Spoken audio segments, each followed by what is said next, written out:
Welcome to Ecom Cowboy. This is D2C's daily show where we believe ads are not bad. Ignorance is expensive and the American dream is alive and well on the internet today. It is April 2nd, Thursday, April 2nd, 2026. We're coming to you live from an undisclosed location in the Austin, Texas area. We're brought to you by Incense, Seguno, and Postscript, and we have got a jam-packed show for you today, my friends. There is a $1 billion one-man brand. That is correct. One-man brand. Don't come at me. We've been telling you about this. We've been talking about this.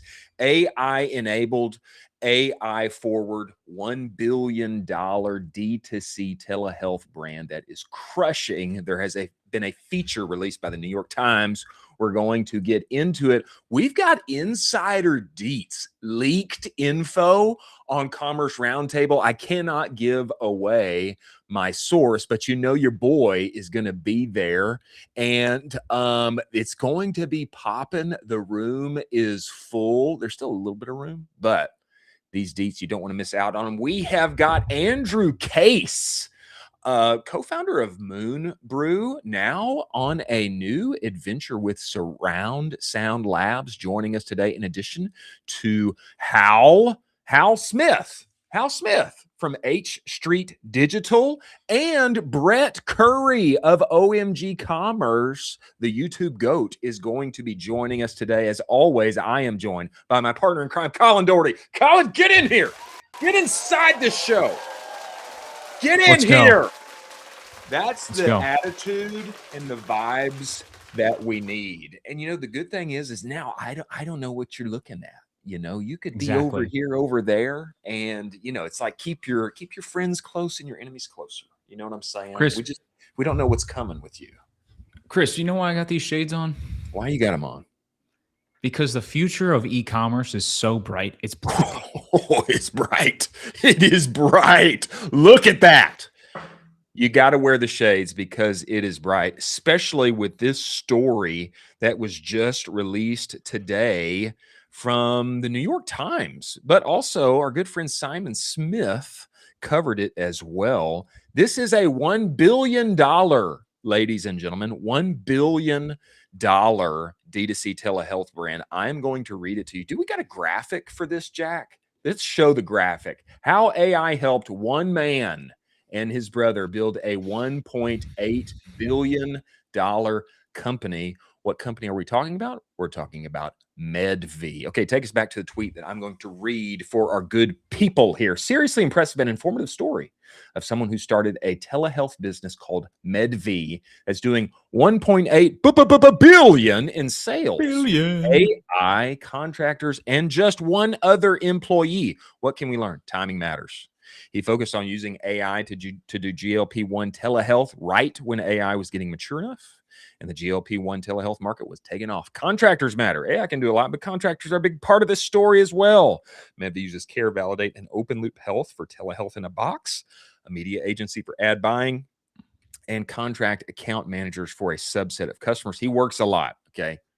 No duh. We all do, but he works a lot. Basically, whenever he's not doing basic things like taking a shower, he is working. His business is way more efficient than competitors. Efficiency. Hello. We've been talking about this. We're in the 10% OpEx era now, as proposed by friend of the show, Taylor Holiday. Hims, a direct competitor, has 2,442 employees and did $2.4 billion in revenue last year. Medvi's net profit, 16.2%, while Hims is 5.5%. The model scales, and he can expand without acquisition. He sees no advantage to buying companies to expand. Instead, he says it's easier just to extend the model to adjacent areas like men's health products, meal delivery, women's health products, again, using AI, contractors, et cetera, et cetera.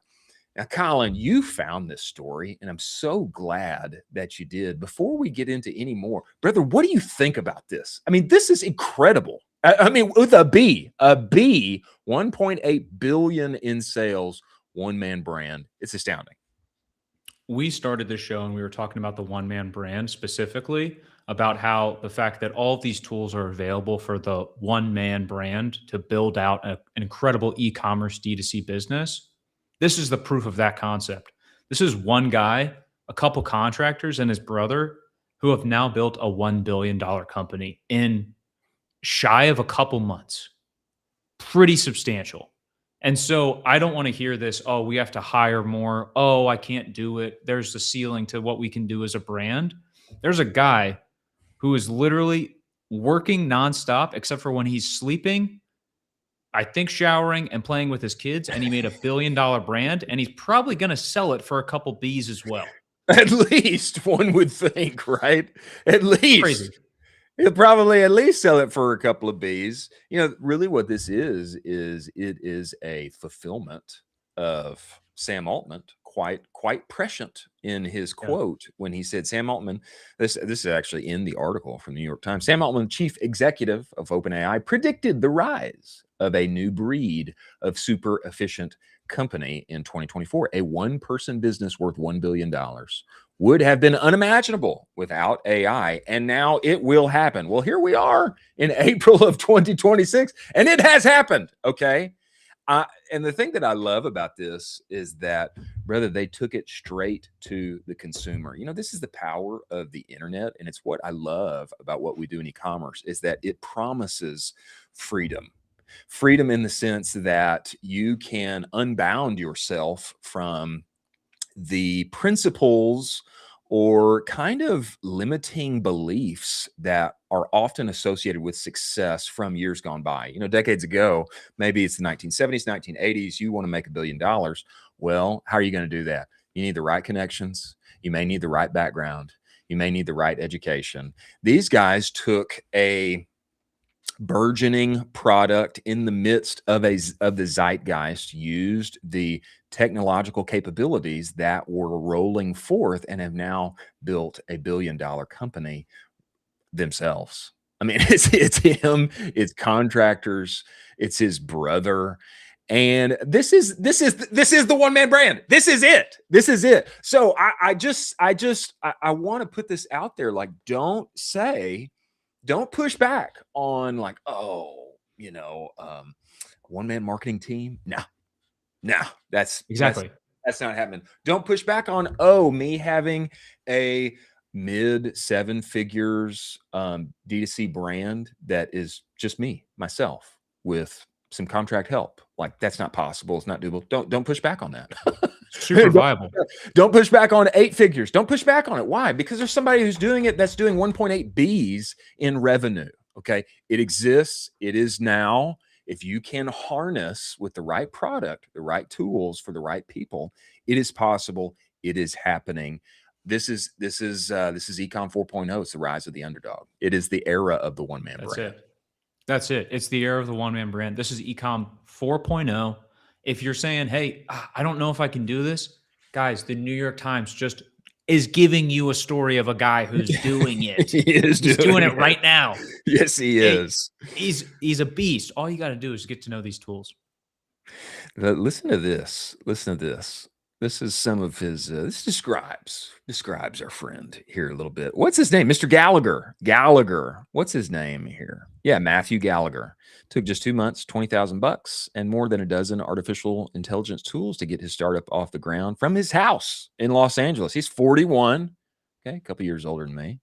Used AI to write the code for the software. It powers his company, produced the website copy, generated the images and videos for the ads, handles customer service. He created AI systems to analyze his business's performance, and he outsourced the other stuff he couldn't do himself. Doesn't that sound familiar? Do as much as you can yourself and outsource it. Yeah, that does. Sounds familiar. Okay, listen to his daily life. I love how this is styled because it is, it's so like tech and D2C and e-com.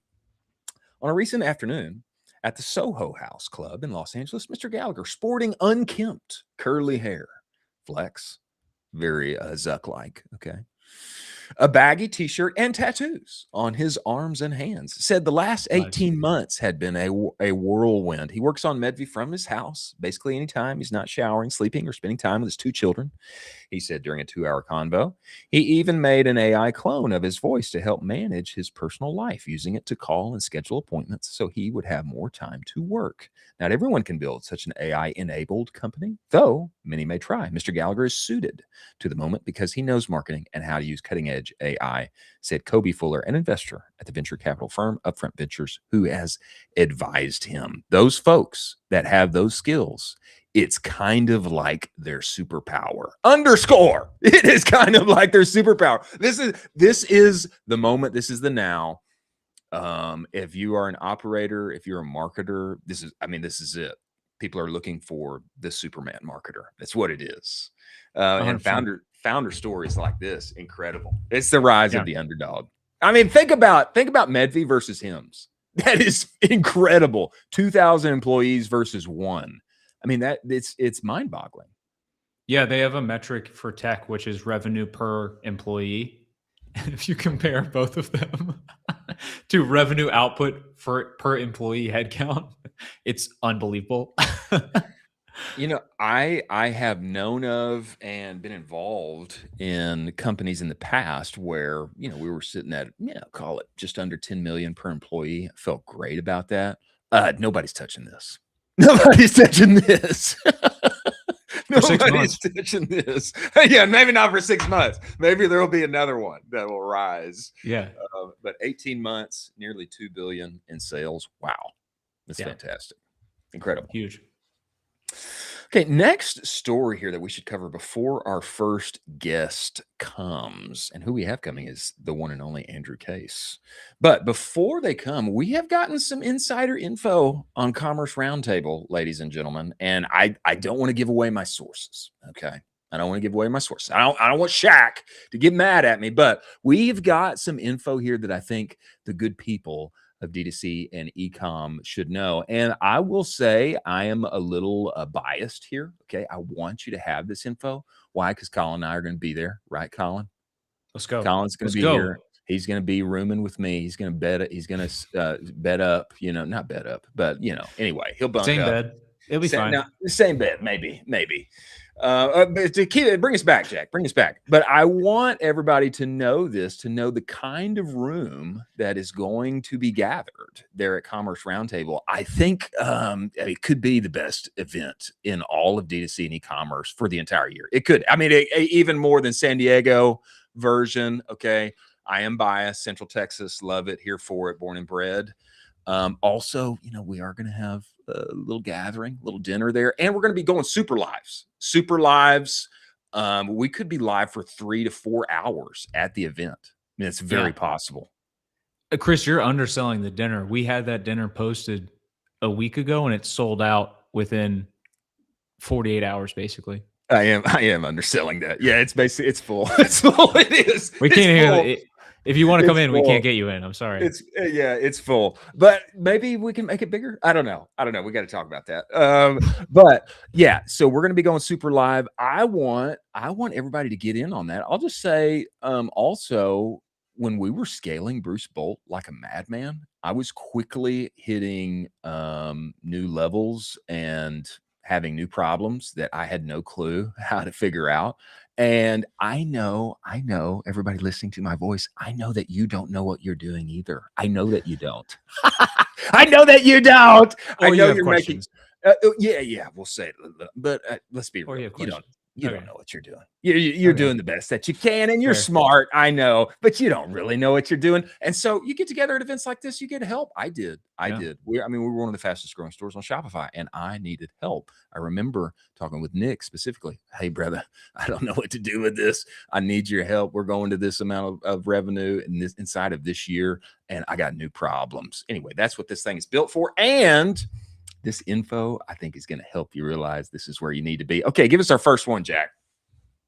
Colin, have you ever heard this pushback when it comes to events sometimes? Yeah, but who's going to be there? Maybe just too many people trying to sell me on something, I mean, you ever heard that before? Absolutely. Yeah, I mean, maybe it's just going to be one big sales pitch. And okay, let's give you some info here on the audience comp. Okay, 65 to 7% ecom brands. Okay.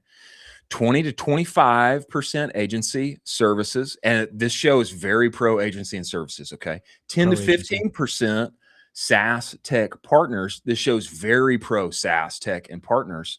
But just to give some people, the good people, comps of the room here, this is vast majority brands who are in it to win it. and looking for a way forward to go up and to the right. Is that fair? Super fair. Okay, next slide, Jack. Colin, you ever heard this one? Yeah, but I don't know. Maybe it's just everybody's like associate junior social media manager that's going to be there. No shade on associate junior social media manager, but who's actually going to be there? Okay, let's give you the breakdown. More than half founders, CEOs, owners. Okay. Next frame here, 25-30% VP, CMO, head of growth, director level, Huge. ecom, etc. Okay, then after that, okay, managers, specialists, operators, 10 to 15% of the room. We're talking these are the big brains at the table here. Okay. Yeah. They already got the notches on the belt. They're handling big problems. Okay, this is the seniority breakdown here. Okay, next one, Jack. Now, Colin, have you ever heard this? But yeah, I mean, how many people are gonna be really like fit? I mean, like we're really big. I mean, we're growing fast, you know. There's probably nobody like us that'll be there. Okay, well, you know what? About 60% of the room in that 5 to 50 range per year, 50 mil, okay, in revenue. Another 20 to 25, 15 plus, 8, 9-figure brands. Okay, and then 15 to 20, we're talking under 5 million emerging brands. I mean, I think we got some big boys at the table here. Is that fair, Colin? It's super fair. And it's, you know, if you're a $5 million a year brand and you want to go to 10, why not just talk to a guy who's doing $10 million a year and tell him your problems? And he's going to help you. Exactly. It's that easy, folks. And one of my good friends I was talking to here as of late, he fits in, you know, that 60% 5 to 50 category. He's like, yeah, but I mean, are there going to be other people there like me? Yeah, there are. There are. The majority are going to be just like you. Okay, handling your same set of problems. Okay, and our last one here, Jack. You know, but is anybody, I mean, I'm in such a kind of a niche category. Probably won't be any CPG or consumables there, you know, 30 to 35% of the room. What about apparel though? You know, 20 to 25% of the room. But I'm in beauty. Nobody's growing like me because beauty is such a tough category, and at 10 to 15% of the room. Okay, what about outdoor? 10 to 15% of the room. Okay, and then 15 to 20 for everything else, home goods, niche, subscriptions, etc. My point in bringing all this up is that great spread. I think this gives us a great spread on who is going to actually be there in the room. And to me, this is like one of the most qualified rooms one would want to be in. If you could get this knowledge beforehand and you hadn't already decided to go, to me, this says, okay, yeah, that's a fit for me. I'm going to be there. I'm going to go. Okay, that's why I wanted to bring this to the good people here. Is that fair, Colin? If you go into this room and you can't find someone to talk to about something important to move your business forward, that's a user error problem. I think so. There's going to be at least, I mean, 5 to 10 people I want to talk to in there personally that I want to talk to just to catch up with them, see how they're doing. What's up? What's working on your D2C business? I'm just excited to go from a fan going in. Also, the Bloom CEO is going to be there speaking. Are you kidding me? That's a huge brand. I would say too, or I reference this story quite often. When we were growing at Bruce Bolt, I got my entire YouTube strategy, which we became the most followed baseball brand on YouTube in a span of like 12 or 18 months. I got that entire YouTube strategy from a 10-minute conversation with Eric at Beard Brand. There you go. Now, you know, there's no telling how long it would have taken me to like scour the internet and find that for myself. I talked with Eric for 10 minutes. And I got the whole shebang there. So there's a reason why you get there and you get inside the room and you make it happen. It's going to be one of the best, highly curated, highly sought after rooms in e-com. Find your Eric, folks. He's out there and he's going to be at Commerce Roundtable. Find your Eric. Find your Eric. And I think there we've still got a code. I mean, you know, hey, this is I don't get any kickback. Okay, but you should use the code. You should use the code. Use Cowboy. I get a kickback. You do? Okay. Well, my kickback is that you get to come on the show. Okay, we'll have you on the show if you come. I don't think you get a kickback other than those cool glasses that you have. You should put those glasses back on. Which ones? They're a good look for you. Which ones are you talking about? The Oakleys. What are you talking about? I think you should put the Oakleys back on. Yeah, those. Yeah, it's a good look for you. E-commerce is so bright right now. E-com is bright. Okay. let's move on. Go to Commerce Roundtable again, and there's still a few brand tickets left. I know. You should use the code Cowboy, and if you come there, I'd like to have you on the show. So I'm Yeah. biased. Come. I don't think you can come to our dinner, but I hope a seat opens up, and I hope you can come. Yeah. All right. Moving forward, before we get to our next guest, who may not be here yet, you should go check on him, Colin, if he is Sure. not. But before we move forward, let's talk about Seguno, ladies and gentlemen. Seguno is the only marketing suite that lives entirely inside of Shopify. What does that mean? It means your emails and your reviews and your banners and all of those things, they're already there where you work and play every day. Why is that important, Chris? It means you don't have to trust in some duct tape together integration that is hopefully verifiably syncing your data and segmentation back and forth. Your Shopify data is your email data, ladies and gentlemen. This is email 3.0, and this is why Seguno got the 2024 Shopify Build App of the Year. Okay, they are built for lean teams with big aspirations. They just released the advanced Shopify segmentation playbook. Scrolling by at that URL right there. Go. You should also check out their risk audit. We just had CEO Chris on the show. Actually, come to find out, 98% of Shopify stores have dangerous, leaky codes floating out there with no ending in how long they can be applied, etc. Many thanks for Seguno being part of the show. Go get that playbook. And I hope we have Chris back again on the show very soon. Thanks to Seguno. Now, moving forward, is Andrew going to join us? Does he have the link? He should have the link, but I will confirm if he's coming in. He may be here, he may not. But moving forward, can we talk about Marine Layers 1-inch shorts? I think that we should.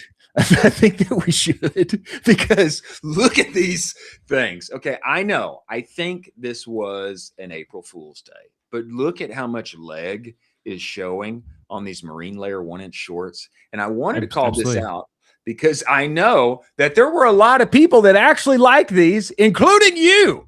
I think that you loved these, and I think that you would buy them if they were truly available. Is that fair? I'd buy them. But you didn't, because they were kind of a joke, right? I'd tan my thighs all day. Okay.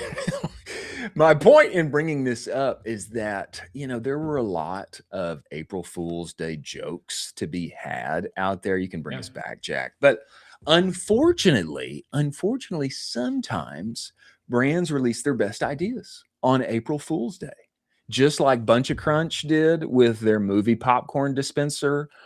Just like Yeti did a number of years ago when they proposed to sell milk, M-E-L-K, inside of their cups instead of milk, M-I-L-K, which is, as we all know, elk's milk, M-E-L-K.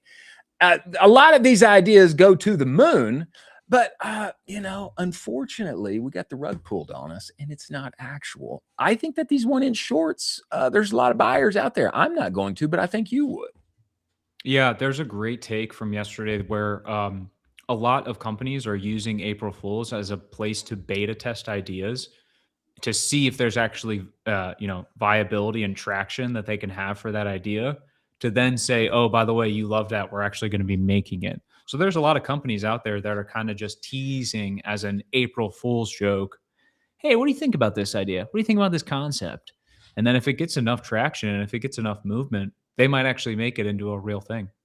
It's like a little bit of a test, basically. A little test. Live test.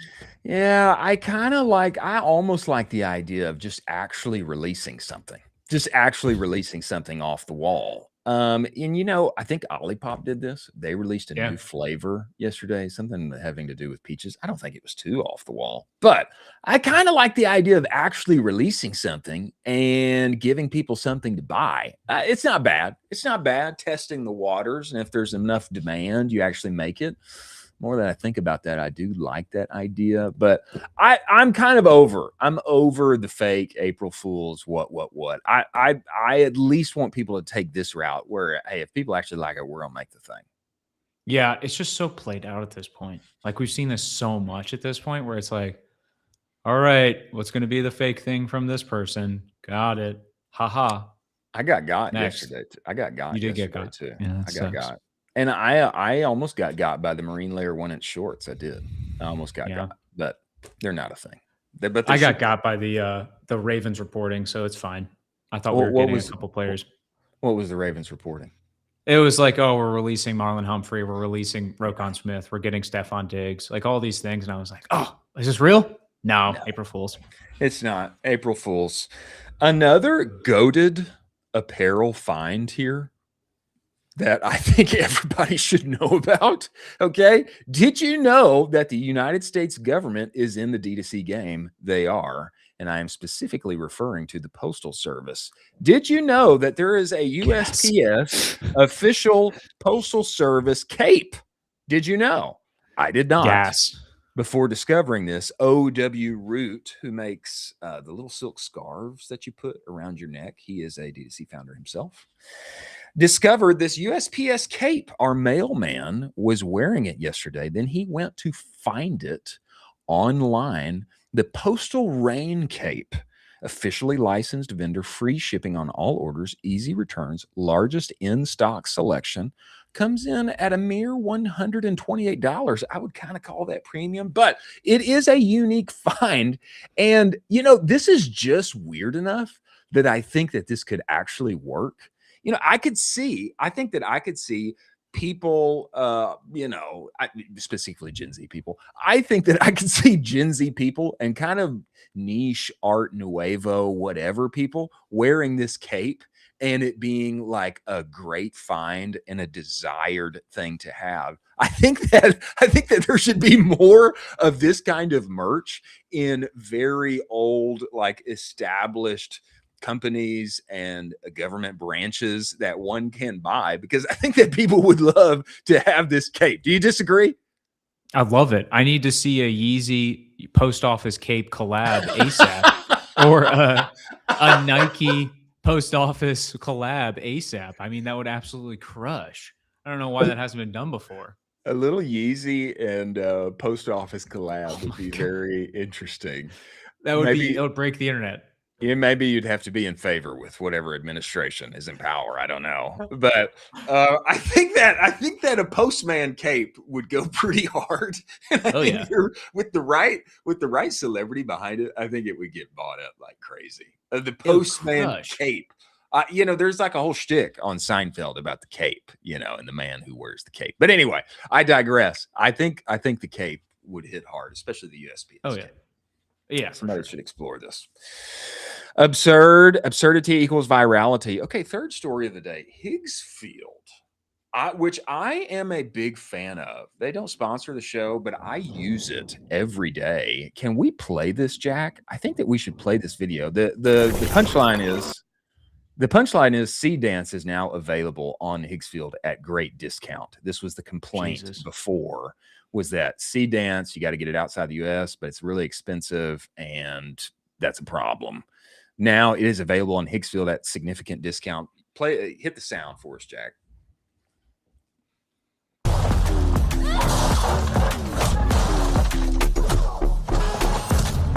my God.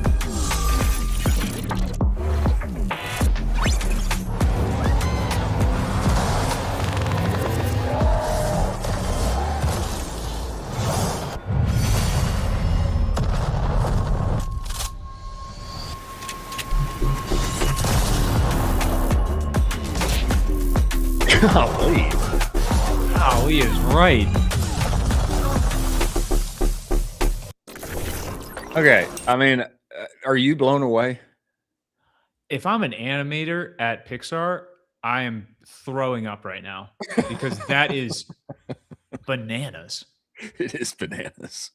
It is bananas.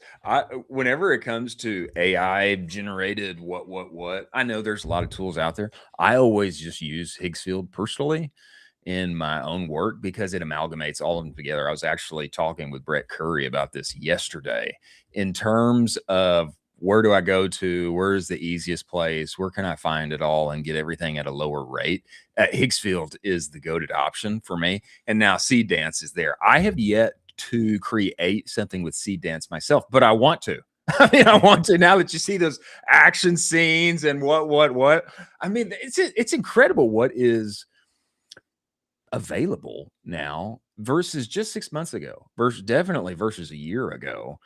I think, a year ago, all of this AI generated creative, et cetera, was getting mocked all over our timelines.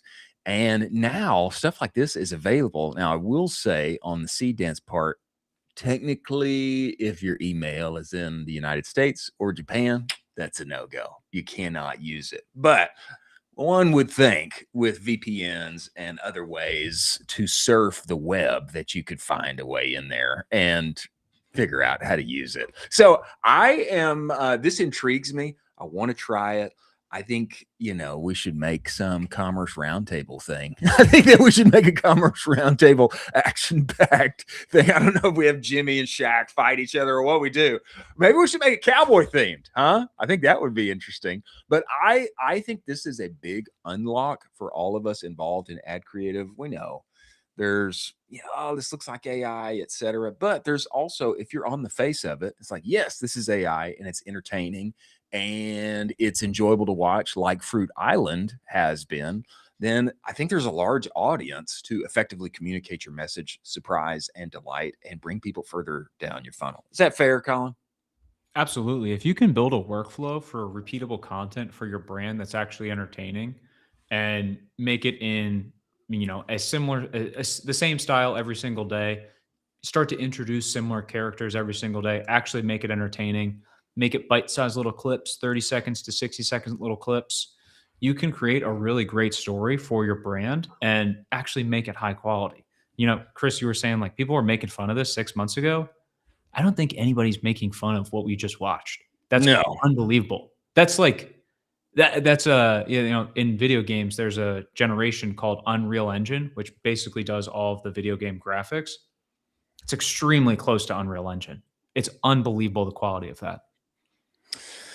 As we move forward here, there are more, I would say, really tactile things that are happening in use cases for AI in its many ways. And one of them was brought out by Mr. Bart Zeff over at Dad Gang. Daniel Ocon tweeted this yesterday. Where are all the Manus guides at? I need more Manus in my life. I feel like Claude has transformed my way of working, and now I need to get on the Manus wagon. Well, right after this, Bart debuted how he is using Manus to do his email marketing and how basically Manus has become his new email marketing hire. I think this is great because what you're going to hear Bart talk about is at the nitty-gritty level, how can email marketing how can I use it in connection with AI? It actually make slices of graphics that are usable for me that I can plop over into whatever tool you may use. And I think this is a great example of using AI in a very tactile way, workflow style that quickens and enables and increases your amount of output on the brand side. For those who don't know, Bart is a one-man marketer. Dad Gang has 3 founders. He does all of the marketing himself. I think that we should listen to this story. All right, I was going to type this out, but another fun Manus thing recently is prompting it to build an email. Say for us, it's about Father Friday, and give it design inspiration and photos you'd like it to use. And it pumps out just the most beautiful looking emails, better emails than I've ever designed in my life. And you can slice those up and put them into Attentive or Klaviyo, whatever you use. We use Attentive because it's the best. And now that it's generated these beautiful emails, I can set it to automatically daily take topics based on the brand's DNA, build emails off of those, and deliver those emails fully designed and sliced up at the beginning of every day. All I have to do is plop them into Attentive and schedule. The next step would be connect Manus with Attentive, have it build in there, schedule, and get my approval before it goes out. Just wild. Wow.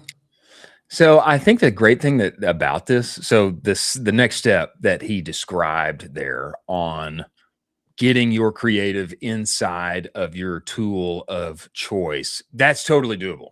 That's totally doable. And all of the things here, I think the thing that I'm coming around to, instead of a step 1, step 2, step 3, which I think we're used to in earlier times of the internet, the way to accomplish this inside of Manus or Claude, et cetera, it's to actually have a conversation with the tool and say, hey, this is what I want to accomplish. Help me do this. Explain it to me like I'm 5.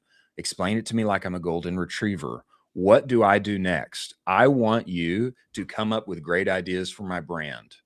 And what kind of documents do you need? I want you to be able to accomplish email marketing on my behalf, have campaign ideas with copy and creative ready every day. What do I need to give you in order to do that? Okay, now I want you we're doing good on what you're producing. I want you to automatically upload this in draft in Seguno, inside of PostScript, inside of whatever tool you may be using. I want this to happen. How do we make this happen? That's what you say. You actually ask the tool and say, tell me like I'm 5. This is where I want to get. How can we make this better? These results aren't very good. I'd like to make them better. What do you need from me so that I can give them to you? Do you need a kind of a brand DNA breakdown? I mean, what do you need from me? How can we make this happen together? This is the most effective way that I have discovered. And I think it's enlightening based on, what we see from the $1 billion one-man brand, based on what we see happening in the nitty-gritty D2C every way with Bart. Email marketing, do I need to hire for it anymore? Maybe not, because man, is this my new email hire? I think this is significant, and there are more of us that need to start getting inside of the tools and just having the conversations so that you can get down the road. Your thoughts on this, Colin? Absolutely. One of the things that I've been doing as well in the mornings is actually having these tools prompt me. So All right. they're starting to prompt me with focusing questions for what I need to be focusing on for the business. And it's a daily, every single morning, it hits me. Hey, this is what you said we need to be focusing on. Are you focusing on these things? Next day, hey, are you focusing on these things? This is what we talked about that are important to you. Hey, next day. So you have the ability to schedule these sequences that are going outbound, helping your business and having it push out. But you also have the ability to schedule these sequences pushing in to help you with focus and framing on what you want to build. Use them both ways, not just out, use them in. Yeah, I think this is like really where we need to get, right? I really don't want to be prompting AI. I want it to be prompting me, which is, maybe that's, now we're crossing the line on AGI and all of the things, but I think we're going to be there very soon in the sense that the various AI tools are going to be significantly smarter than the vast majority of humans. And actually, they may have insight that I don't. They're looking around corners and seeing blind spots that I can't, et cetera. I think there's real credence to that. And that's the route that I eventually want things to be having. I don't have that set up. How did you do that? It's a Claude project with a schedule, and then all of the context is saved. So your memory and my memory it's okay at best, but this memory is locked in. So if I try to do something Wednesday, and I talked about it last week, it'll be like, hey, dummy, do you remember you tried to do this and that didn't work out? I'll be like, I forgot. There was 16,000 things that I did from there until then. I totally forgot. Thank you. Okay, we're not doing that. And so now you're operating just within this perfect memory of a feedback loop that's pushing back to you. And you just have to give it the end in mind. You say, my goal is this. What I need to be focusing on is this. What I want to build is this. And you set that reoccurring schedule every single morning. So it's not like, oh, I got to go here. I got to go here. It's like, no, these are the 5 things. I'm going to be doing these things. We talked about these things. We talked about these things yesterday. We're going to talk about these things tomorrow. It's amazing. Well, I need to get on your level, sir. And another astute operator inside of our industry is joining the show now. He operates and serves in his agency. He serves and focuses on outdoor brands specifically, which I find very unique. I am a lover of outdoor brands. I do actually have an outdoor brand somewhere back there in the graveyard for me that didn't take off because I couldn't get my coolers out of China during, a time that we were all involved in. But that being said, I am talking about the one and only Hal Smith, founder of 8th Street Digital. Hal, get inside the show. Get in here, Hal Smith. Oh. I feel outbearded. Hal, you've got a great beard on you, my friend. I'm your audio's not coming through for me. Can you hear us, Hal? Oh, not yet. Not yet. Just got to just the output. We'll get it. We'll get it there. While Hal is figuring out his output, I do have to say he does have a very nice red beard. I mean, that is a very significant beard. I do feel a little outbearded right now. Yeah, based in Austin, Texas. There he is. We can hear you now. Welcome to the show, Hal. Hi. Appreciate it, guys. How you doing? Good. Hey, man, we're doing even better now that you are here. Colin, why don't you kick this off for us, brother? Yeah, absolutely. I think it's really interesting. You have a completely unique kind of lens about D2C because you didn't start your career in D2C. You started your career actually through political advertising. Can you talk a little bit about that and kind of how the advantage of starting in political advertising just changed the way you're focusing on D2C as you came into this that, other people in D2C completely miss? Yeah, I appreciate the. I forgot you know about this, Colin. So, yeah,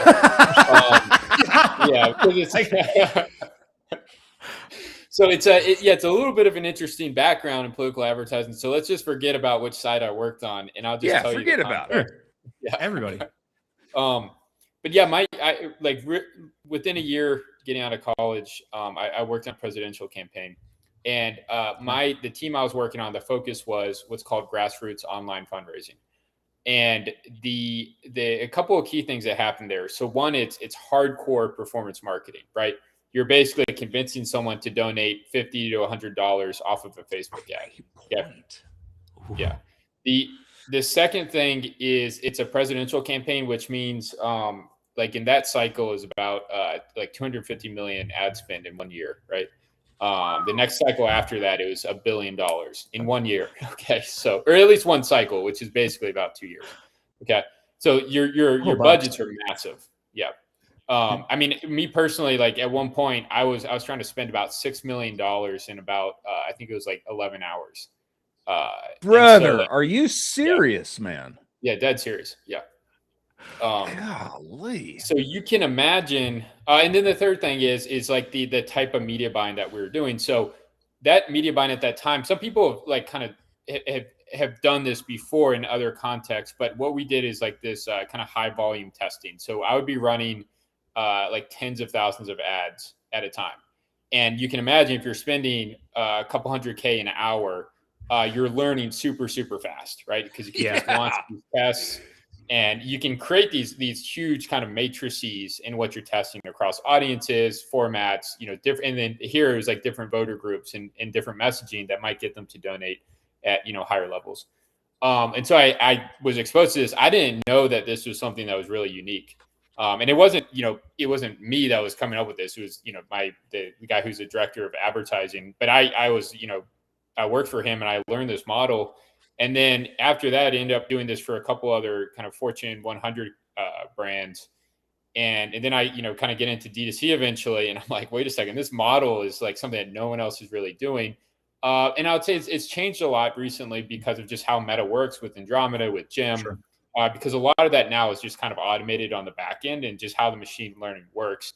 But yeah, the kind of mindset for me was definitely heavily ingrained in how I operate and think now.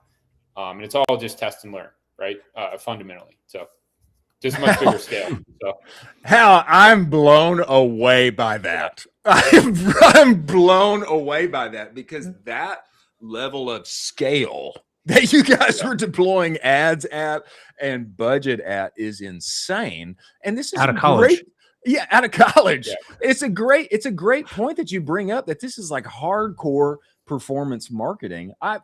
Because I mean, you're looking for donations, and I Yep. never had considered, like, actually that may be the best kind of background for getting into D2C, is going where, man, you need people to get dollars out of their wallet and donate to you in thousands by the Yep. one would hope so, and do it at massive scale. That is incredible, man. Yeah. And it's funny too, because I always thought it was easier going into, advertising for a product, because I'm like, at least somebody's getting something out of it, right? They get the product. In political fundraising, it's like, yeah, they just ship the money away and they're like, I hope that did something. So it's wild. That's amazing. Crazy. Yeah. That's crazy. Well, brother, so you make the move, you make the shift from those giant Fortune 100 political campaigns. You make the move over to D2C. I think you launched H Street in 2020. Is that right?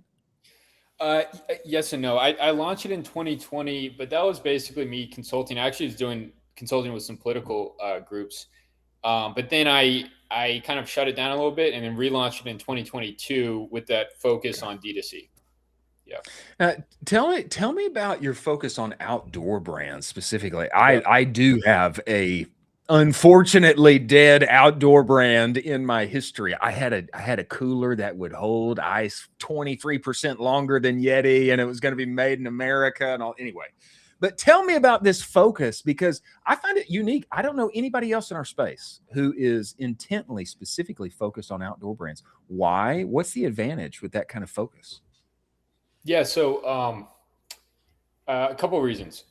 I'm going to throw out just a couple of random ones. You'll kind of see how it's all connected in a second. But one is we started, for some reason, picked up a couple of outdoor brands, and we crushed it for them. And I was trying to figure out why. So like one is CPMs are really cheap. And so like a beauty brand you work with, CPMs are like $180. Outdoor brand, $6. For sure. Seriously. And it's like, yeah. And it's like, wait a second, the math on this is really, really good. Like, just because the cost to advertise is so low. And then another thing is, a lot of these products have really large addressable markets. And it's like, we can actually scale these brands really aggressively. And then all the agencies that these brands had before us didn't understand D2C performance marketing. They were all like PR agencies with a focus in the outdoor space, and they did paid media as an add-on. And so I realized it's like that kind of concept is like the Peter Thiel thing, but like competition is bad. And I was like, there's no competition in this space for D2C performance marketing. And I realized if we just planted the flag in this space, it's like, we are literally the best in the world at D2C performance marketing for outdoor brands. And that is true. Smart. No one else is doing it. So I love that. Yeah. So the other thing is, I'd say some of the concerns is the market size is much smaller. So like if you go into health and beauty, that's just massive. You get massive addressable markets, so many different brands. And so it's easier to kind of break into that as a service provider because there's so much opportunity. Outdoors is much smaller. You really do have to get focused, and you're going to have to build a good reputation fast, because you really need to be working with the top 10% of brands. Yeah, that's a much smaller pool. World. Yeah. So that's going to be a challenge for sure. And I would say the other thing is the products are different. So a lot of outdoor brands, to your point, and I think your idea is they're high quality products made in the USA, which means they are bad margins. Yeah, bad margins. Yeah. That's true. I can think of some of my friends that own some right now, and they're bad margins, man. It's rough. So that's tough. That's tough for D2C performance marketing, right? And a lot of them are not repeat purchase products, and they're not exactly. Yeah. And so there's a challenge there. And I think there's enough brands in this space that do have high enough margins and that do kind of lean we will be successful kind of driving repeat purchases with, but that's going to be a challenge for us too. And that I think is a big reason why a lot of performance marketers haven't really gotten into the space. It's like, we can't have a subscription with this, so therefore it's going to be significantly harder. Right. Interesting. But I think there's still enough brands and still enough opportunity. And the key thing is the scalability of a brand is really defined by the addressable market, how big the size of that is, how much you can scale into it, and then the math of the brand, like the math of the company. Yeah. And then I think finally it's like their operational maturity and sophistication. And there's plenty of brands that I've spoken to or I know about where I'm like, we can build a pretty strong agency here and service these brands and be successful. So I'm still very bullish on it. And yeah, no one else is really positioned in this space. And I think that's a good thing for us. Wow, that's smart, man. I love that. Well, Hal, I'd love to dive into the math on that, because you guarantee 25% more new customers in 90 days. Most agencies will not guarantee anything. Yeah. First, how do you underwrite that promise? And then what does the due diligence look like where you can dive into that and then you're like, great, I can take on this client because we have this promise. Let's rock and roll. Yeah. So it's a great question. The due diligence is we have to do an audit before we work with them. Our audits are true due diligence. It's not like, kind of like, hey, we'll just poke a couple holes in things and present it to them and for the sale, right? Like it's actually for us.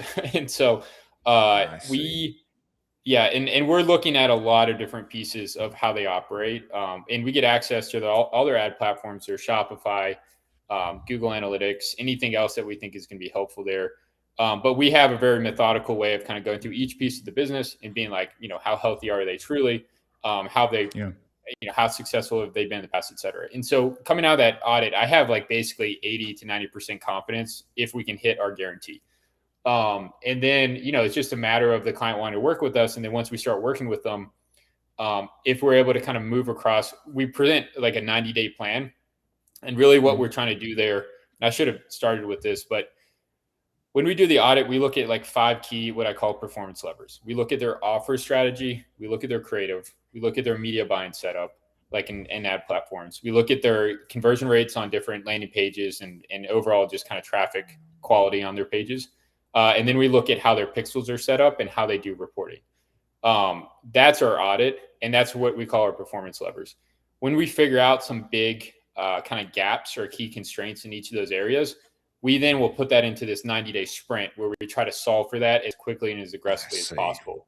Once that's removed, we're good to go. And generally, we do a much better job actually than increasing new customers by about 25%. Like we've just doubled revenue for clients like within 30 days. But the 25% is a pretty, it's pretty safe for us to also guarantee that, especially when we do that audit. But I would say like it's very intensive. It takes our team about 2 weeks and they hate doing it, but it works. So yeah, I can totally see that happening. It's like, hey, great, we've got a new potential client coming on here, and I was like, oh gosh, another thorough audit to go through here. But to me, this kind of seems like some secret to your sauce here. I know I've been in the agency world a couple of times, and it really seems like there is great advantage to taking that time and going through a very thorough vetting and then onboarding process such that you know exactly where they are and they know exactly what to expect. And that really being a winsome beginning to the relationship. Do you agree? And what does that look like? I mean, what questions are you asking? Are you asking questions about their competitors and things like that? What's that look like for you? Yeah, 100%. I really appreciate you saying that because, frankly, there's a lot you have to do and just figure out like the reality of how the ad accounts are set up or what's going on in Shopify, their margins on their products, et cetera. Like there's some very just tactical things. But honestly, to kind of what you're asking here is I think the biggest problem that agencies have and the reason why people can't scale at the rate they really want to is there's a misalignment on expectations and there's no communication around those expectations, right? Yeah. So we had a recent issue with the client that actually was on a call this morning with that client and their growth strategist. And we were talking about this at length, but what we really try to do is we really try to understand their brand and their expectations on creative. Then we really try to understand their expectations on performance, what those key KPIs are, how do they measure those KPIs, how do they understand them? Because a lot of times, in the biggest issue we experience is a client thinks they communicate their brand to us or what their expectations are in creative. And they haven't really said anything. Like I'll look at the call transcripts and be like, there's nothing said here. And so we have very specific questions we ask in the onboarding, but then they don't want to answer those questions. Like, I don't have time for this. And so it's like, well, you don't have time to answer the questions and you don't want to tell us about the brand. But if we ship you a batch of ads and you freak out about it, then like, what gives, right?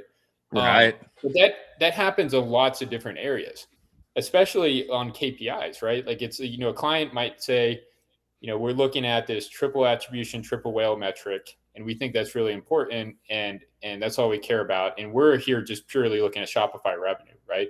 Or maybe we're looking at some kind of proxy metrics in the ad accounts. But if there's misalignment on what we think success is, that creates a ton of conflict. So a lot of what we're doing in the onboarding process too is like trying to pull out these like unspoken expectations and really get them into the open, and then talk about them and make sure we have alignment there, because that's half the battle. Like half the battle is just doing the work and the tactical stuff. Sure, that always works. And I wish as a media buyer that we could just go do that all day. But the other half is just the expectation management and communication with clients, right? Yeah, absolutely. Wow. That makes a ton of sense. It makes a ton of sense. Yeah. When I think about outdoor brand demand, I think a lot about the fact that it's seasonal. So you have hunting season, you have ski season, fishing season. Most D2C brands, they always want to be on. They always want to be selling everything. They want to be scaling up into the right. How are you building acquisition systems that actually pull in demand in the off season without actually burning a ton of money for the brand? Colin, so just for the record here, I did not tell Colin to ask me these questions, but these are phenomenal questions. Thank you. Yeah. So yeah, that's great. It ties into what we talked about right at the beginning, but I've learned that you effectively have an on-season and off-season strategy for an outdoor brand. It's just like in politics. So in politics, you basically build up to the last like 2 or 3 months leading up to election day. And in the fundraising world, what you're trying to do is you build this massive bank of donors. And so it's people who have donated a little bit in like early on, or they've at least submitted their email. And you create this massive database of people, and you create this relationship with them over like a year and a half. And then the last, couple of months leading up into the election, then you raise all the money from them, right? And then you go out and you engage with them, and you kind of, get them. It's called like GOTV, get out the vote. But what I learned with outdoor brands is you have to think in that same way. You have to think in these cycles, right? And so a lot of what you're trying to do in the off season is build the brand and build relationships with prospective customers, and really kind of build up hype around, like, let's say new apparel line that you're launching right before the season or things like that, right? And then once you hit the season, then you're basically scaling the crap out of what you're doing in new customer acquisition or with existing customers in revenue. But you have to put on those two hats and think on season, off season strategy, and it works. But it's like you're basically you're farming, then you're harvesting, right? And outdoor brands really have to think in that way. And oftentimes, like, people think like D2C is always on, always scaling. It's not always true. Like, you have these kind of big peak, like tentpole moments to like harvest customers. Black Friday, Cyber Monday, for example, or like, spring break or whatever it might be. But it's actually these kind of peaks and valleys that happen throughout the year. So it's the same thing. It's just D2C in a more like evergreen brand just has more opportunities to do that. In the outdoors, you really just have to think, peak season, off season. So, yeah. I think that everybody should go work in political advertising. I think because you've got a lot of background here that really has set you up for success in the D2C world. That's fascinating, man. Tell me. I don't mean to like go on this more, but just because it's been so relevant. Now, what's the difference? Are there differences in behaviors that you have seen, like with your previous background? When it comes to, kind of a donor, versus somebody who's buying something for a lot lower amount, or are there differences in their psychology, or is there kind of, neat parallels, like, the harvesting, like the prepper, the sowing and the harvesting in that realm? Any differences in that sense? Let's see. I'm trying to think. Okay, so one thing is political donors are it's basically like an extreme power law. So like 90% of people donate, or sorry, like 10% of people will donate like 90% of money donated in campaigns, right? Wow. And e-com brands kind of vary. but not all of them are at that extreme power law. Like you do have like 20% core customers, that might be 80% of revenue, but oftentimes it's a little bit wider than that. It's like 40% of people that are 60% of revenue, right? But political is like heavy on that. So you have these hardcore true believers, they're watching TV all day and they're just on their phone donating. Like and you want to go find those people and really kind of tap into that and do a lot of optimization in your creative, et cetera, to go get those types of people. And there's a lot of modeling on the back end to kind of figure out the psychology of those people and how they, what messages they respond to best. So that's a little different. It's a little bit more extreme. I would say it's a little bit different energy in why people are donating versus obviously why people are purchasing a product. Oftentimes with donating, you have this very emotional thing that's a political, topic, right? And it's like this bad thing is going to happen. And so you got to stop it to go donate, right? Yeah. Whereas in like D2C performance marketing, it's like you really try to understand these different customer personas and then like the kind of either like aspirations they're wanting to purchase or the pain they're trying to solve, right? It's very different. It's more practical, right? What else? I would say it's interesting. Go ahead, Hal. Oh no, it's just the seasonality aspect is a thing too. Like in political, like when you're off, you're off. Like people don't really care. And it's heavily affected by the news cycle.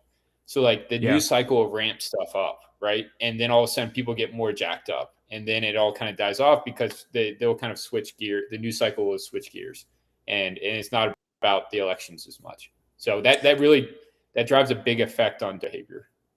I think the unique power law that you mentioned about, a small slice is going to make up 90% of your donations. I definitely find that to be true when it comes to SKUs on a store. Yeah. There's usually a few SKUs that are going to make up 80+% of your revenue. There are some that people love and everything else is just kind of an afterthought. I find that to be interesting. There's a lot of parallels there.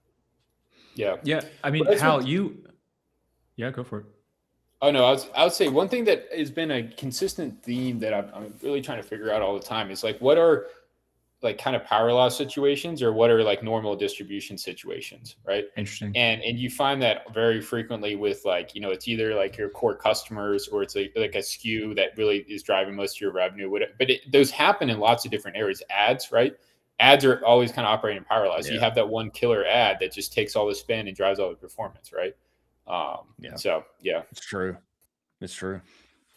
How you have managed over $500 million in digital ad spend in your career. That's a little bit close to $1 billion that you've managed. You've probably had some expensive lessons along the way. What's an expensive lesson that you learned from a campaign that maybe went sideways? Oh God. So that's a fun question too. I remember it's like Brett Favre has like the record for all the best things and the worst things. It's like most interceptions, also most touchdowns. So I think for anyone who's like a media buyer to understand is like, whoever's managed a lot of spend or has a lot of experience, they basically have done all the big things and also made all the big mistakes. That's definitely true. A couple lessons. I was working with a bigger corporate client. It's a bank, and we were launching a Snapchat for him. He was like doing credit card sales. And this is just a small one, but I always talk about it because it's so painful. At that time, you're working with these types of clients. This is kind of alien to D2C people, but you have to set up like click trackers and impression trackers. And it's a way for like a agency to have like a third-party audit of, are you actually delivering spend towards, these ads or these specific landing pages? And Snapchat had like kind of vague titles for like the places where you put those links. And so I switched it. I put the impression tracker links where you put the click tracker links. So the issue with that is people are clicking on ads and just hitting a 404 or just like a blank thing. And we ran about 120K of ad spend on that. Brother. Over the course of about like 3 or 4 weeks. Brother. Yeah, that was brutal. Yeah. And of course, in that game, you have to do like what are called make goods, right? And so they just want a full refund of that 120K. And I'm like, that's more money than I get. So that was really tough. And I would say that actually the important lesson I took out of that is just how important it is to be transparent and be direct and straightforward with your clients, right? Because like everyone, shit happens, and also there's insurance agencies have for this. And what's it called? Like, I can't remember the name of it. So some type of liability insurance, but I think it's just super important because people understand that, and you just got to be straightforward. And the worst thing you can do is try to hide it or lie to someone about it, or just not get it out in the open and talk to people as soon as possible so you can start to address the problem. That's something I really try to drive home with our like growth strategists and media buyers. It's like, everyone makes mistakes. It happens all the time. Wow. Some of them are super painful. But all you got to do is you got to let people know, got to get out in the open and start to try to figure out how to solve for it. Right. I think I'm trying to think of something maybe that's a little bit more interesting besides just like a dumb. Well, that one is interesting. That one is interesting, Al. Well, another kind of a good one is this a little nuanced, but a big lesson learned with a client we had that was doing lead gen is understanding like just the importance of the full funnel and really tracking the quality of like a lead all the way down to an actual like sale. And there was like a big kind of time frame. It was about like 3 weeks from when a lead was submitted to where that sale was closed. Yeah. And realizing like you got to understand that latency in time and how you make decisions on what's working and what's not working, right? Because you might be running ads and be like, oh, great, this is great in terms of leads. It's getting all this volume, whatever. And all those like 3 weeks later were terrible leads. Yeah. And then that client has spent like a month's worth of budget, and they're like, our salespeople are, they're and mad. So that's like, So That's I don't know. wild. I hope those were helpful. Yeah. They are. Hal, I am convinced now that we've got to get together, man. I'm glad to know you. For sure. And I want to introduce you to some of my outdoor friends. And you need to be at the supper club. He needs to be. He's coming. Are you coming? Yeah, I signed up. Yeah. He's coming. Oh, great. Let's go, Hal. Let's go, baby. He's locked in. Great, man. Yeah. Well, we'll get together soon then. Hal, we appreciate you coming and talking with us about all of that. Man, it's incredible how political advertising, there's a lot that translates over to D2C. I mean, we love to see what you're doing. We appreciate you coming. Look forward to having you back, brother. Thank you, man. Awesome. We appreciate you guys having. Wow. My.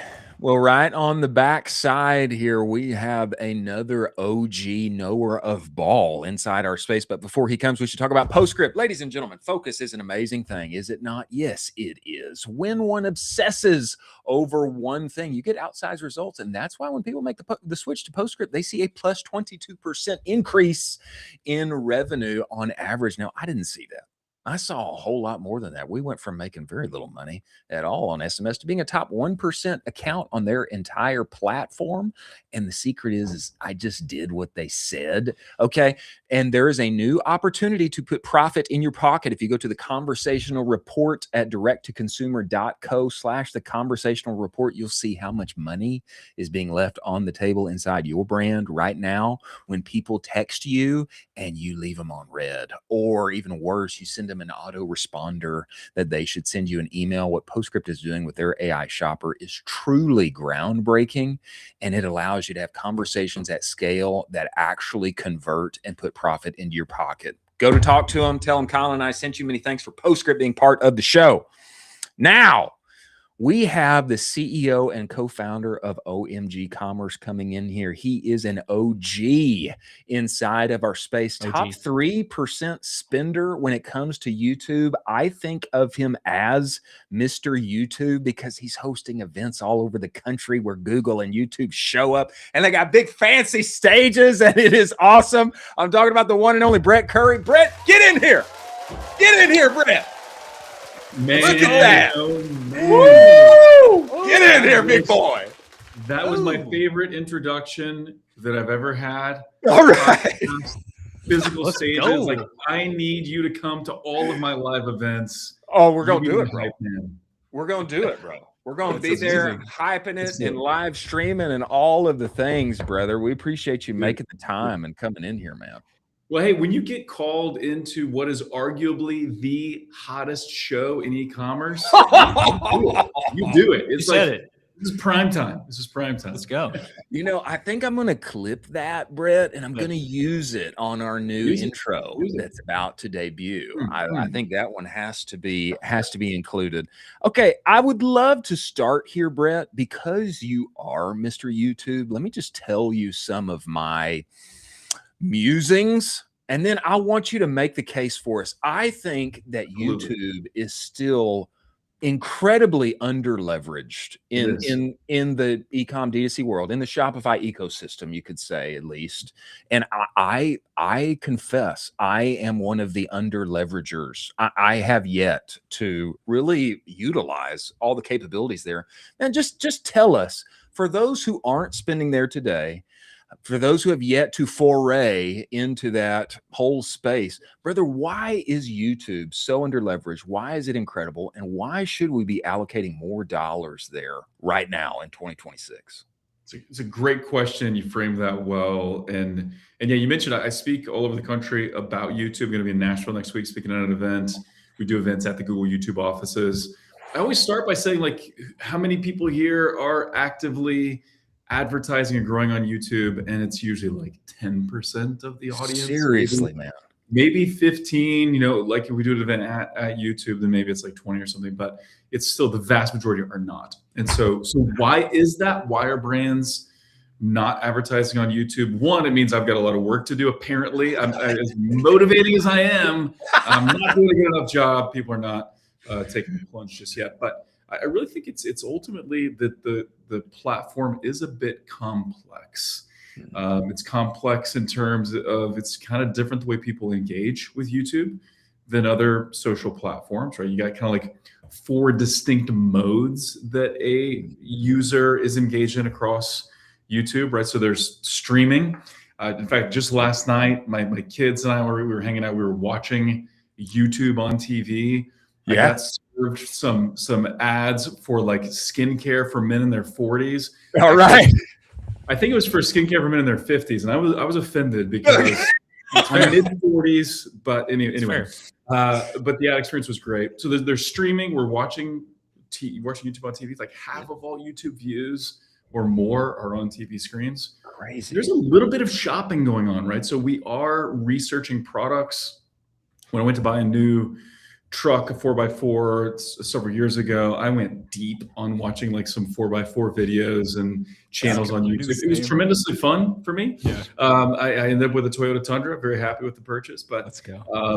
we're shopping a little bit there. Yeah. There is the scrolling. So if you're on your mobile app on YouTube, you're scrolling. That is more like Facebook or Instagram. And then you've got kind of the shorts aspect, right? So it's like that piece does fit more like TikTok, more like Instagram Reels. And I actually just did this myself last night. I used to make fun of people that do this, but do you know where the fastest growing device for watching YouTube Shorts? I bet it's the TV. It's TV. I Yeah. believe it. I Whoa. totally believe it. Which is so weird, but I was watching, my wife and I were laying in bed watching Nate Bargatze shorts on TV. Dude's hilarious. And so I'm like, He is hilarious. all right, I made fun of my kids because I saw them doing that. I'm like, why are you watching YouTube shorts on TV? But that's a thing. Like I was just at the Google offices in LA, and like the head of agency is like, no, that's the fastest growing place for YouTube shorts. That's unbelievable. That's fascinating. I mean, I think that's true. There's more complexity to it. People are navigating it in different ways. Creatives are different. Like you can't just type over your creatives from Meta or TikTok. Sometimes you can. I can talk about when you can. But like the creative approach is different. And then it's the measurement piece. You got to measure. You measure YouTube differently. And it's a little bit more cumbersome for a couple of reasons. But then in terms of, and I'll keep this short because I want to keep this a dialogue, but The reason why you should lean into YouTube is because it is one of the most incremental, arguably for some brands, the most incremental platform for growing your business. Now, that does not mean it's going to overshadow Meta or become your number one channel, but it could very easily become your number two channel, or it could become your most incremental channel up to a certain amount of scale. And so working now with a lot of brands. A lot of brands come to us that are 9 figures that say, hey, we know YouTube can work. It's not. Help us make it work. So it's what we do. Just help a really big brand that you guys would all know. They just had their best house incrementality read on YouTube, and it was at scale for them, which was really exciting. Crushed Meta in this particular test, which is cool. Incredible. Yeah. So that's kind of what we do, and that's a bit of a framing. So happy to dive into whatever makes sense. Colin, you take this, but wherever you take it, I want to double down on the creative piece, because this to me is like crucial and fascinating. Go ahead, Colin. Well, I just want to start at the beginning. I mean, you started OMG Commerce in 2010. That's 16 years in the agency game. Most agencies don't even survive 5. Right. What are you doing structurally that is allowing the machine to keep running while everybody else just burns out, they sell, or they shut down? Like how are you doing this? I think it's probably like a personality flaw that I have, or essentially something deep in the recesses of my brain or my childhood. Something, I don't know, something is, but I think it was just made for agency life. I like serving brands. I like the service industry. I do feel like I'm creative and I have ideas, but I've never been like a product inventor. You know, some people are like, whoa, I was in the shower, I had this idea for a new way to cut pizza or something. I'm like, that never happens to me. But I will be on a plane or in the shower like, oh, I've got a great idea of how to sell this thing. Yeah. And so I don't know, like agencies, life just always fit well for me. We've always obsessed over like, what can we do to create measurable, tangible results? We say we gotta create results you can see and feel. Like, so that's what we talk about across the agency. We want to be an agency that people love and trust, and like, you know, we're the go-to. So I don't know, I have fun with it. I genuinely enjoy this game, even though sometimes it does feel like you're getting beat up. So yeah, 16 years. It's a crazy long time to be in the agency space. That's for sure. I totally believe that answer, because speaking of results you can see and feel, whenever you talk, I can see that you dig it. You're not tired of it. You're 16 you're 16 years in, and you love this. I mean, I would listen to you guys on vacation, right? I would like listen to marketing operators and I listen for fun. Like I do that. And so it's just the way I'm wired. So.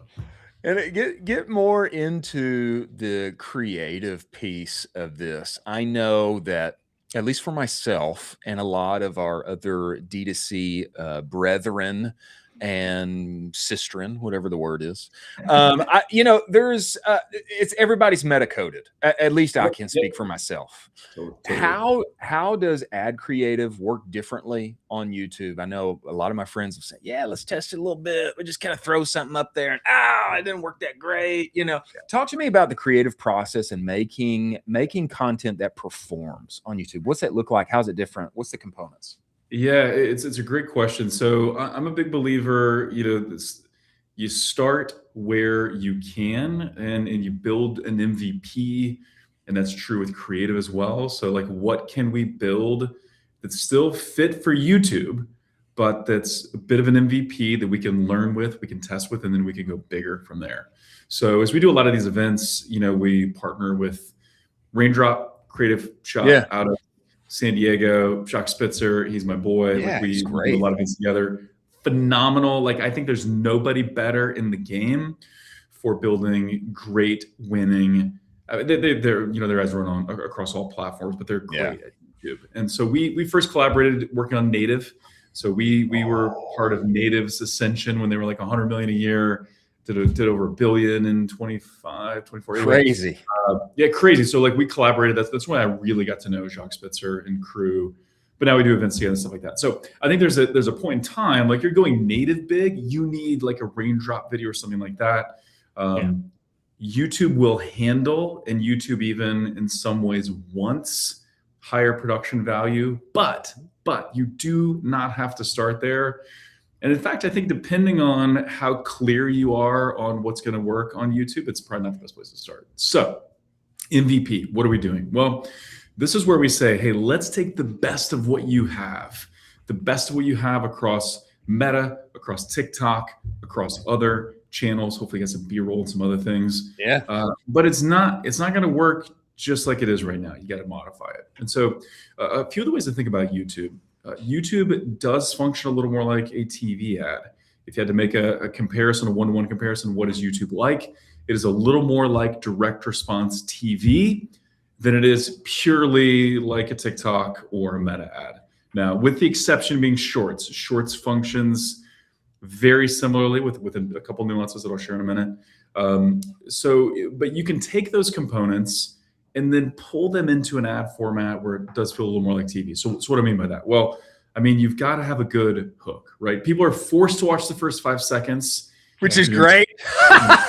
Which is great because, and we've all done this, you get served an ad and you're like, curse you, YouTube ad, hovered over the skip button, and then something is like, oh shoot, I lost my the hilarious thing is that as you were saying that, your camera turned off and it looked like it canceled. We're gonna pretend that this is a good way just to keep people engaged. Give me 10 seconds so I'll switch up the battery. We're back live. Keep going. That speaking of Raindrop, by the way, I kind of see Jacques and Raindrop. I kind of see them as like the spiritual successor of the Harmon brothers from years gone by, and like the creative that they have made. I feel like it. I don't know. I kind of feel like they're from the same tree. Okay, now Brett is back. Okay, all right. Hey, we're hovering over the button. We're hovering over the button. And then something in the ad makes us stick, and we keep watching.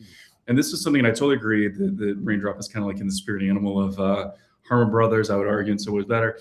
But something in the ad gets me to stick around, and so I keep watching. And so what does a good YouTube ad need? It's got to have a hook, and that hook needs to be pretty direct. You can lean into curiosity. That's fine. That can work. You can ask a provocative question. You can make a provocative statement, but there's got to be something to hook the right person, the right audience, to get them to stick around for a little bit longer. We do need a product demo, and there's different ways we kind of break down and score what a demo should entail, but like it's video, so I need to see the product in action. I need some social proof. I need some objection busting. I need you to show me, right? So I'm from Missouri, the show me state. Show me state. Our animal is the mule, right? So I just always picture someone in Missouri in my mind when I'm making this. They're skeptical. They are extremely skeptical. They're going to call BS on whatever you say. So I got to position this and overcome objections. They need to kind of stack value and have a clear call to action, right? So you got to have these components there. And where I think that's different is sometimes on Meta, the video can be just a great scroll stop, right? Just a great thumbs up. The copy around it does the rest of the work, and that gets someone to click and take action. With YouTube, the video's got to do the whole thing. The video's got to do all the heavy lifting. And so that's where people fail, is they don't know, or they try to take shortcuts, or they take a video from Meta that only has music and movement. It's going to fail on YouTube every time. Wow. You've really got some pieces there modularly baked out, Brett, that I think are really helpful for those who want to foray into YouTube. Go ahead, Colin. I love that. Yeah, I just want to dive a little bit more into agency life together. I mean, you and Andrew Ferris put out a 2026 agency survey together. Without spoiling the entire thing, what was the single most surprising find about the state of agencies right now? I mean, we covered a little bit about state of agencies earlier this year. I'd love to hear exactly from you, because I mean, you've been in it for so long at this point. So now I think this would be a good opportunity, because I think you guys would accept this. I could totally BS an answer right now and just say something really super, but if I said it with enough conviction, you'd believe me. That actually wasn't me. So I don't know. Was that maybe Andrew Udarian? Any of your I don't peers? know. I don't know. I don't know. I don't know. I'll take credit where we for got it, that. but that actually was not me. So I do not know. Well, I appreciate that. Talk to us about the measurement side. I want to focus on YouTube here. Talk to us about the measurement side. What's different from Meta? What's unique in it that, just makes it different for people to step into? So the core of the issue, it comes down really to one thing, and that's click-through rate. Okay, so half the click-through rate that Meta gets is what YouTube gets. So people just in general don't click on YouTube ads. So even if I'm on desktop or mobile or whatever, I'm there for a reason. Even if I'm being entertained and watching Nate Bargatze videos, I'm there to be entertained. I'm not as likely to click away. If I'm on a TV screen, which is what I was doing last night. My kids and I were watching. There's those nice QR codes that go next to an ad, so you can scan that. You can take some action there. But for the most part, I'm watching TV. I don't know. I'm not. I'm enjoying the moment. Makes sense. So it's not a pure click-based medium. Think more like TV, right? You take a click attribution mindset to television, and you will be thoroughly disappointed because TV gets 0 clicks, right? YouTube does get some, but it gets less. And so that's where basically all the pixel measurement. What's that? It is tough. It is tough. There are ways, and I think we've got tools to kind of make this easier. But yeah, so you can't just look at click data. And which, by the way, if you use your favorite MTA tool, which we're friends with all of them, they all have benefits. But what are MTAs, multi-touch attribution tools? They're still click-based, right? MTA tools still kind of hate YouTube. Even Google's own measurement in platform underreports, right? So I've become like the number one non-paid spokesperson, I think, for House. Yeah, I was going to say, I bet that's why you love these incrementality tests. I love it. I love it. Yeah. So Olivia Corey has become friends. She's amazing. Love what House has built.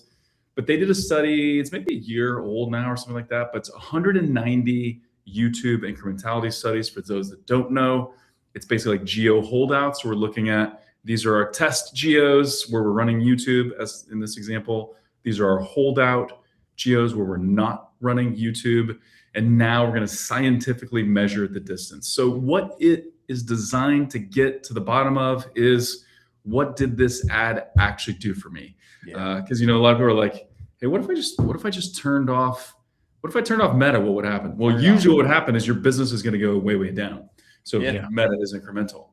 If you turn off branded search, on the other hand, it may be like, and nothing happened. I turned off branded search and we got the same amount of sales.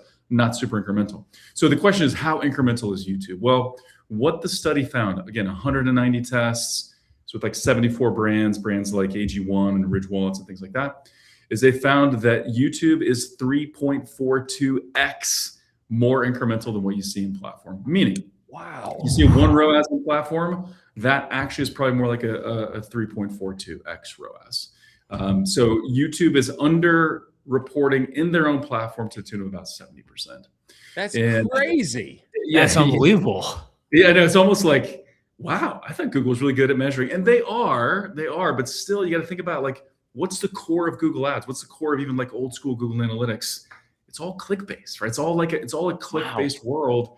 So search gets, all the credit or most of the credit. So does shopping, things like that. I love Google Shopping. But so that's at the core of it, right? Is that it's not as click-based as really any other platform. And so you got to measure other things. So we look at incrementality studies.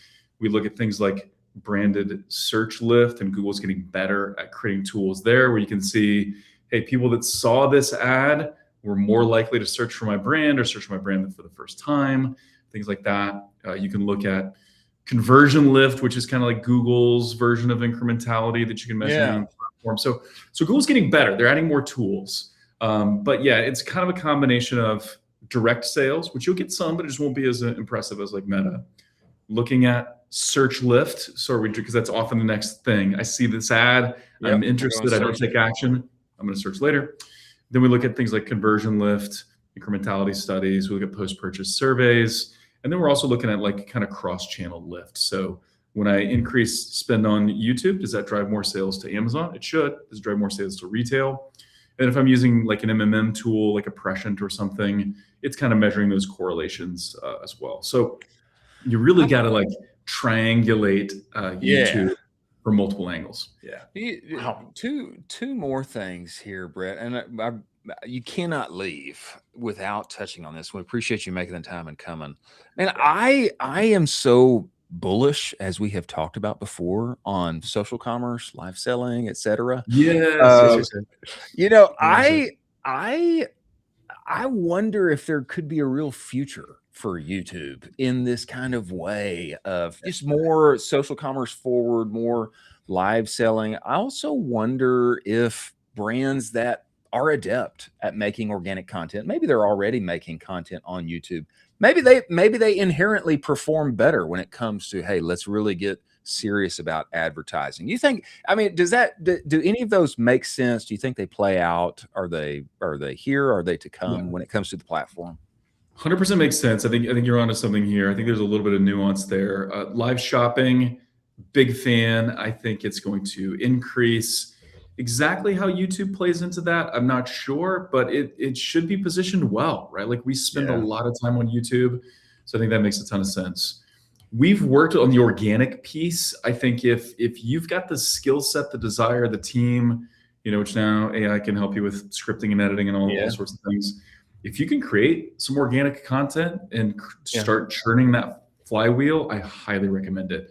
It's not necessary. Like a lot of the brands we're working with now that are scaling from 0 to $1 million a month in YouTube ad spend, they've got nothing organic, right? Nothing. So it's not a requirement, but if you can do that, those audiences help. Here's where I think that this is the opportunity that's going to be available to most brands. That's tapping into the creator economy and the creator network on YouTube. So one of the things we've seen through studies and stuff is that people trust YouTube creators more than creators on other platforms, right? TikTok Shop has tremendous viral potential. So does Instagram and Meta.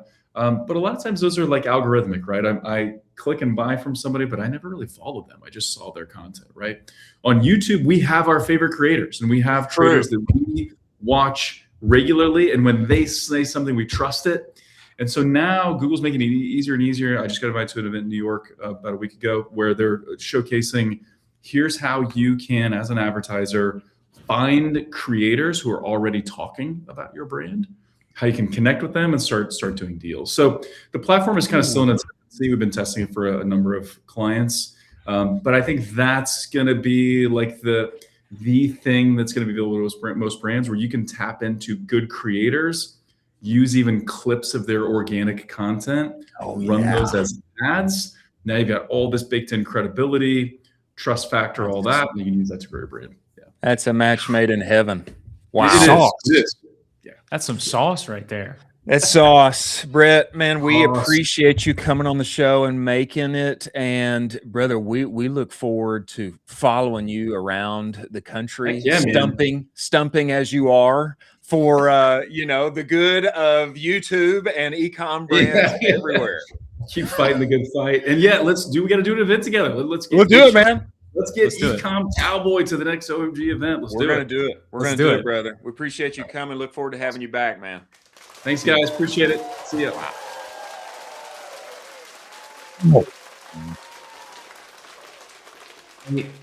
I absolutely love that piece about organic content and just using that as an audience. And you think about it even more, it makes so much sense. Just the trust factor for influencers you watch on YouTube. I mean, I'm guilty of it. I have my favorite YouTube influencers. I'm sure you do.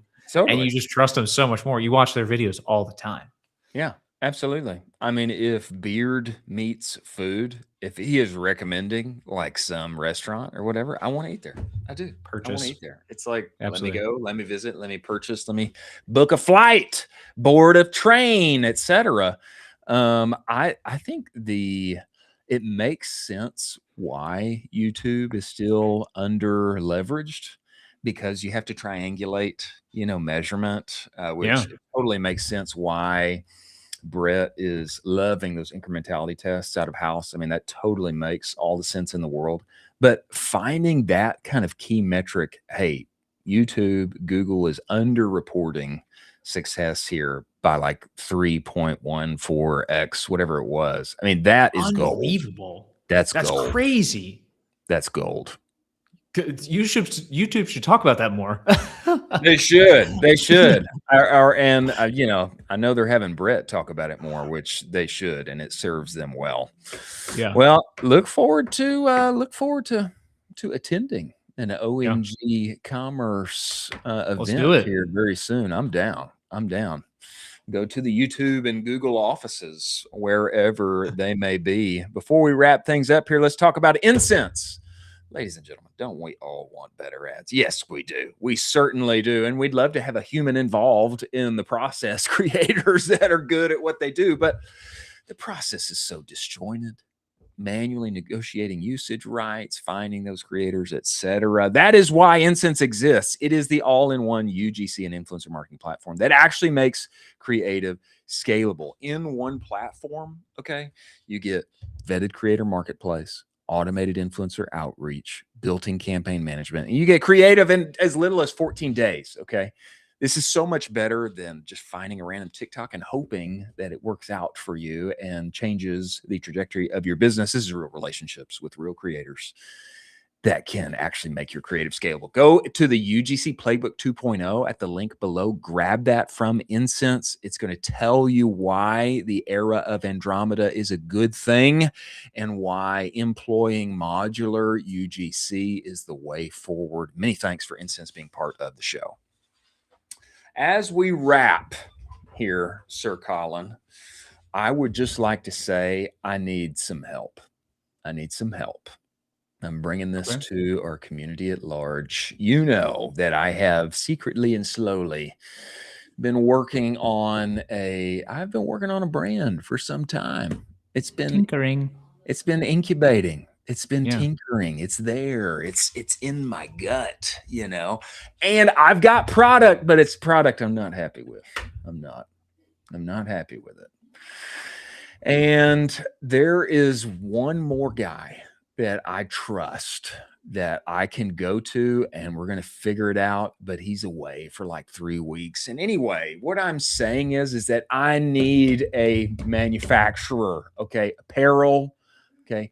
Hats, okay? I'm just putting it out there. Okay, this isn't like, we're not talking like groundbreaking form factor, although maybe we are. I need somebody that can make hats and make them great. I've got a specific angle and a specific idea. I've been working on this for a year, okay? And it frustrates me to high heaven that I cannot get what is in my mind in physical form in front of me. And I'm asking for help. Do you think this is the right place to do that, Colin? Is this absolutely the tree of trust right now? Yeah. Call to folks with manufacturers, answer the call. We'll clip this up, throw this on socials. Folks, answer the call. And I would love to make them here. I'd love to make them in the United States. I don't know that it is possible. Maybe it is. I mean, I'm not doubting American ingenuity, but as of now, my understanding is that I'm kind of relegated. Like I need to go overseas, which I'm very happy to do as well. But I haven't got the thing yet. Let me just a little flash. Okay. Just a little in and out, and probably show more and talk more here in the future. It's there. It actually was birthed really at a dinner with Dean and Taylor Holiday and Aaron Warshawski, and we were at Bob's, and this were flowing. It was birthed about a year ago, but has not come to fruition as of yet because I can't get hats made. So I am asking for help. Please help. Let's do it. We'll find somebody. Many thanks to Hal for joining the show. Many thanks to Brett Curry. I mean, sauce from both of them. Many thanks to Incense, Seguno, and Postscript for making the show possible. And we've got another jam-packed one tomorrow. Yeah. Heading into the weekend, April 3rd, and April Fool's Day is over, but there's more money to be made on the interwebs. Thanks for joining us, and we will see you on the other side. All righty.